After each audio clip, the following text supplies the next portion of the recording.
everybody, welcome to my bathroom. Apologies for the noise. I've got the bedding washing in the washing machine, which is loud. And then also there's the bathroom fan that just comes on when the light's on. So apologies for the extra noise. Just take it as ambiance. But come get ready with me while I get ready to go to the Sunday Harbourfront Market. It's October 6th today, by the way. I am on I finished up week 16. And this is my Invisalign. I've already done my whole oral hygiene routine, so you don't have to sit through that because there's a lot of flossing, brushing, and so you don't need to see that. But we're gonna put some makeup on.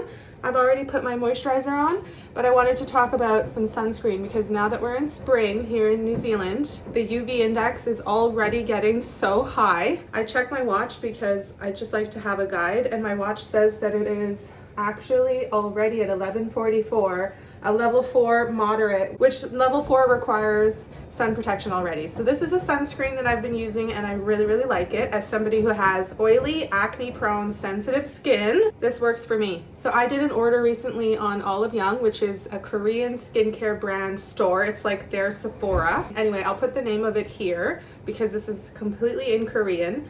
But this is a really lightweight, invisible formula. It's actually not supposed to be safe for acne prone girls, but I didn't know that. I basically got it because the reviews said it wasn't greasy, which I love because I don't like when sunscreen is greasy. So I just take it and put it all over my face. One area that I used to forget is my eyelids, and then another area is in the hairline, and I noticed I started getting some sunspots where I have sparse hair because my sunscreen wasn't reaching the hairline. Don't forget the ears as well. I'm going to be wearing my hair up, so you have to get that. And then don't forget the neck. These are things that we forget, you know? And if I was wearing a top that was a little bit lower, I'd also get that chest area. I am wearing a jacket today, so I don't have to worry about my arms. But yeah, that's the sunscreen I use. It's really good because it doesn't give me breakouts. That's what other sunscreens used to do. My skin basically tells me right away if it doesn't like it. Some of them, because they give a white cast, they put in a tint inside to help counteract that white cast, because if they don't, then it will just look like white. You'll look like a ghost. This one does make my skin slightly paler, but it's not a white cast that's super noticeable. You'd really have to be looking at it. Also, don't forget to protect your lips. I had a friend who had skin cancer growing on his lip because he always forgot his lip. So just please be sun safe in this part of the world, Australia, New Zealand. You can't joke with this stuff. This is you have to take it seriously. We have insane sun here that will damage your skin incredibly fast. It's been 5 years now that I've been living in New Zealand, and I feel like I'm only now starting to get serious about it, and I'm already kind of scared about what that lack of caring for 4 years did to my skin, you know? Not that I never wore it, but I didn't really do it on a day like today when I'm just popping out to the market. I would skip it in the past, but then, you know, I'm still getting that damage, right? So I've been using this, really recommend it. And now all I gotta do is my makeup. I kind of let that settle into my skin a little bit before I jump into makeup. But before then, I just want to talk about a little bit of stuff that happened. Last night at 5 in the morning, I was sound asleep. I had just gone to bed too, because I've been having some sleep issues lately. And the whole house freaking jolted. And we had one of the biggest earthquakes that I've ever experienced in my 32 years.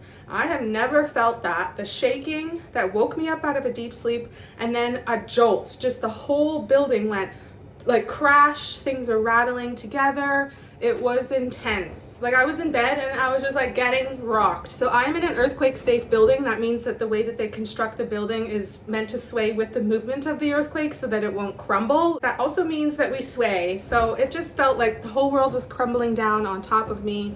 I was scared. I'm not gonna lie. It woke me up, and then I had to jump on GeoNet because that website tells you all the information about the earthquake. It was a 5.7 magnitude, but why it felt so big and had such an impact is because it was not that deep in the earth. It was only 30 kilometers deep from the surface of the earth, so that meant that we felt it way more than if it was lower down towards the core. My gosh, moments like that remind me that I live in a country that has these massive earthquakes, and that is a risk that literally you should actually be preparing for emergency situations when we have a big one. They call it prepare for the big one, that will literally flatten a city and kind of shut us down and thrust us into emergency mode where there's no running water, we're kind of trapped, and it's a natural disaster at that point. People have to get their kits ready, like a change of clothes, walking shoes, non-perishable food, purified drinking water, because if something happens to infrastructure, our water is going to get cut off. So no more showers, no more drinking water. So you should have water on hand in your house. Evacuate the building and get somewhere safe very quickly, because another risk of a big strong earthquake is a tsunami. So after one of these earthquakes, you're on a tsunami watch. But if you're in the hills, that's where everybody's got to evacuate to escape any tsunami waves, which is insane. I can't believe I live somewhere where this is a risk. Like, coming from Canada, I grew up in a flat country. The most we have there is tornadoes. We don't got earthquakes like this. Yeah, that was the strongest earthquake I felt in my life, so I just wanted to talk about that. Anyways, let's get back to getting ready. This is my favorite concealer I use. I managed to find a concealer that's the perfect shade match for my skin tone, and it is Medium Cool 30 from the brand It Cosmetics, called Bye Bye Dark Spot Corrector, but it's also a serum, so there's some skincare in here to help fade those dark spots, which I have from past breakouts, like I talked about in my acne video. If you missed that video, I talked about how I've had acne since I was 19. It's come and gone throughout the years, but in May this year I had a really horrible flare-up where my acne was just at its worst it's been in years, and I didn't know what to do, how to handle it. It was a really low moment for me this year, but now I'm finally on some other form of birth control that has regulated my hormones, and my acne has stabilized because of that. There's no product I could use, there's nothing you could do topically that would help acne like that. It's all inside your body. And so once I addressed the hormonal imbalance from the inside, the outside started improving. So now it is about 5 months since the horrible breakout started, and I'm finally on the other side of it where my breakouts are less and less, but I'm left with all the scars. So it's nice to have products like this that kind of treat it at the same time. So it's a perfect match for me, and I just concentrate on areas where I've broken out. And so this, as you can tell, it doesn't fully cover, like you can still see them through. And thankfully for my skin, when my scars fade, they look more like freckles or like sunspots. So it's not super red, they're just mostly brown. So I can kind of get away with, like, you know, that not looking like it's acne. It just looks like I have a lot of beauty marks or something. And then I have not been sleeping well lately, so I just dab whatever's left on the brush under my eyes because I've got under eye dark circles. My gosh, it's bad. Okay, so once we finish with that, I like to use a powder foundation on top, so it provides extra coverage and it sets the cream. This is MAC Studio Fix, my favorite powder foundation of all time. I'm shade N4, and it's seen some use, you know, we got some use going on. I use this little brush here, it's compact and flat. It's the perfect brush to help set that concealer in place. And actually, because I don't put makeup all over my face, it can actually sometimes look like I'm not wearing any makeup at all, because the key is to get concealer that is an exact shade match to your natural skin. That way you can get away with actually looking like you have no makeup on when you actually do. So I'm gonna continue to set the rest of my face where I've put the concealer, and I will come back and talk to you about something else I wanted to show you.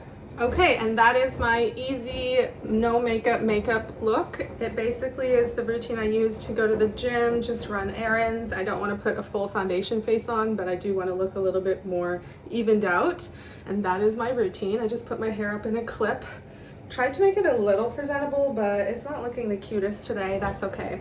So that is my makeup. I have to admit though, with the sunscreen, the concealer doesn't lay quite as well than when I don't use it with sunscreen. So the only con with that sunscreen I found is it's not the best under makeup. So if you're a makeup wearer, maybe you can find ones that are better underneath your foundation or concealer. Now, the other thing I want to talk about is it's only about 45 days now until Masha comes to visit me for my birthday. She's arriving near the end of November, and our little tradition for each other is when I go visit her, she has a welcome basket for me, and it's got all these beautiful gifts in there. It's basically a thank you to acknowledge and honor all the distance you've traveled to visit. So that was what my mother got for me. And then when my mom comes to visit me here, which she's only done once before, I got her a little welcome bag.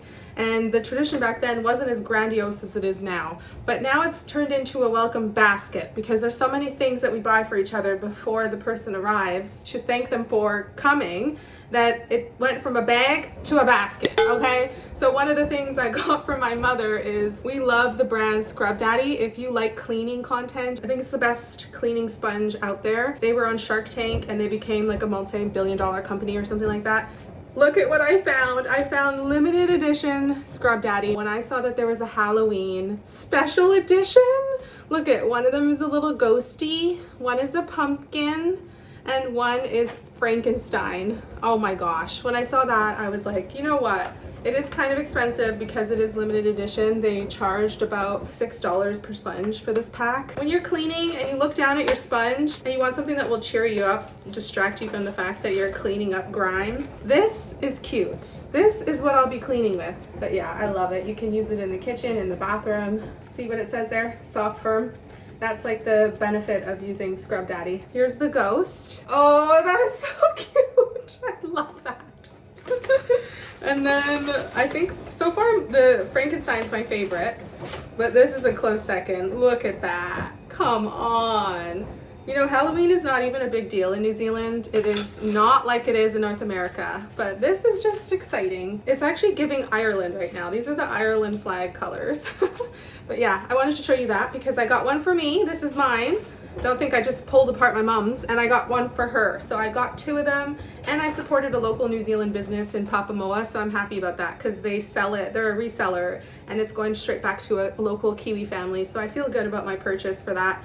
I'll show you what a normal Scrub Daddy looks like. So this is the normal one for reference. It's the original, so yeah, same function. It's got those like grooves at the top, but just fun, just a fun little, you know, cute one. And then also I've got other products from Scrub Daddy. This is Eraser Daddy. If you've ever used in Canada Mr. Clean magic erasers, it's the same thing, except they've put on a sponge on the back, which is the same technology as those other ones I showed you, so it's extra strong, and the sponge is support for the magic eraser part, so this always crumbles away, but because it's got this on the back, it actually lasts so much longer, and that's kind of the claim with this. But when I move out of this apartment, there's a lot of scuffs on the wall, and these will take those scuffs right out. And the last Scrub Daddy product I'll show you, this is a damp duster, so it always stays wet. Actually, I can wring it out because I leave water in it, because if you don't leave water in it when you store it between uses, it will harden out. So it's intended to be used damp, but this is a duster, so it just clings. Like, you can run it along any surface that has dust, the TVs, the mirrors, it will pick up the dust, and to clean it, you just rinse it off underwater. But if you like cleaning, I highly recommend the Scrub Daddy brand. They've got so many different products. All right, well, now it's time to go to the market. It's a little bit overcast of a day,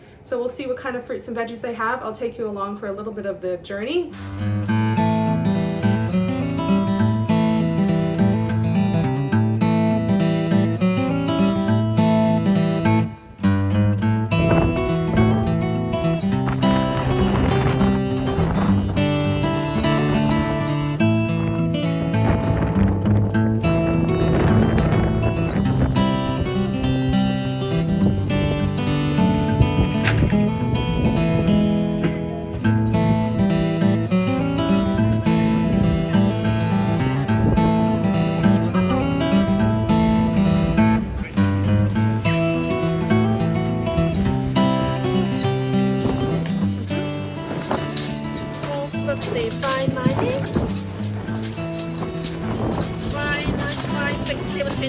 Half cost, please.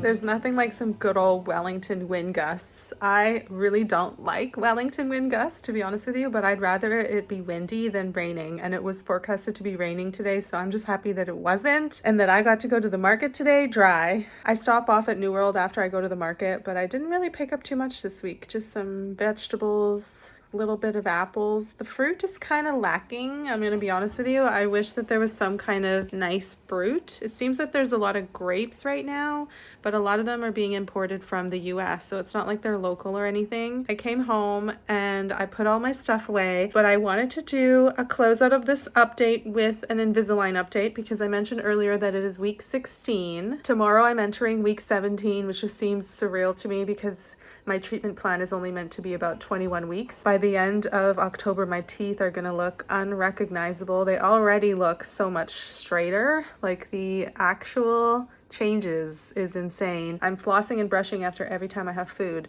So I'm looking at my teeth constantly. It would be really easy for me to lose sight of the changes that have happened, but I notice it. Even though I'm looking all the time, I still see it. This technology works and you have to be committed. I think the only way that Invisalign will work for you is if you're committed, because I have been so diligent. I am 100% dedicated to keeping the trays clean, keeping them in my mouth. On average, without even trying, I have them in for 23 hours of the day. Now, of course, that is not for everybody. Some people would probably do better with metal braces where you don't really have to think about it as much. I just love it. So going into week 17, I'm feeling so excited because this is the final push until I'm finished. But then if we do go the route of getting more refinement trays made, then that will take a little bit longer. I will say that this past week, I have experienced a lot more tenderness when I'm chewing after taking the aligners out to eat. I have had a lot more tooth pain, particularly in the back molars. So that's interesting. I guess we're doing some big movements last week. So I'm interested to see when I change my tray if I have the same experience, because I am thinking that we're going to need to be doing some big movements for this final push. So this tooth needs to come forward. These teeth need to make room and straighten out. I've had some really big changes on some of the back teeth as well, which is less noticeable because you don't see them as much as the front ones, but there's so much movement happening. I notice that sometimes I wake up with a sore jaw, so I still am clenching, but it's peace of mind for me because I know I have my aligners in. So my teeth are protected even though I'm clenching sometimes, and that is subconscious. I don't have control over when I'm clenching and grinding. It's something I do when I'm sleeping. So unfortunately, I don't have control over that. But what I can control is having the aligners in my mouth is my protection. So that's again why I love Invisalign, because for someone like me in my case, it's literally perfect. Also, the rubber bands, they are doing their thing, you know? I am so used to putting them in my mouth now. That is the update on my Invisalign journey, and I will see you guys in the next update. Bye!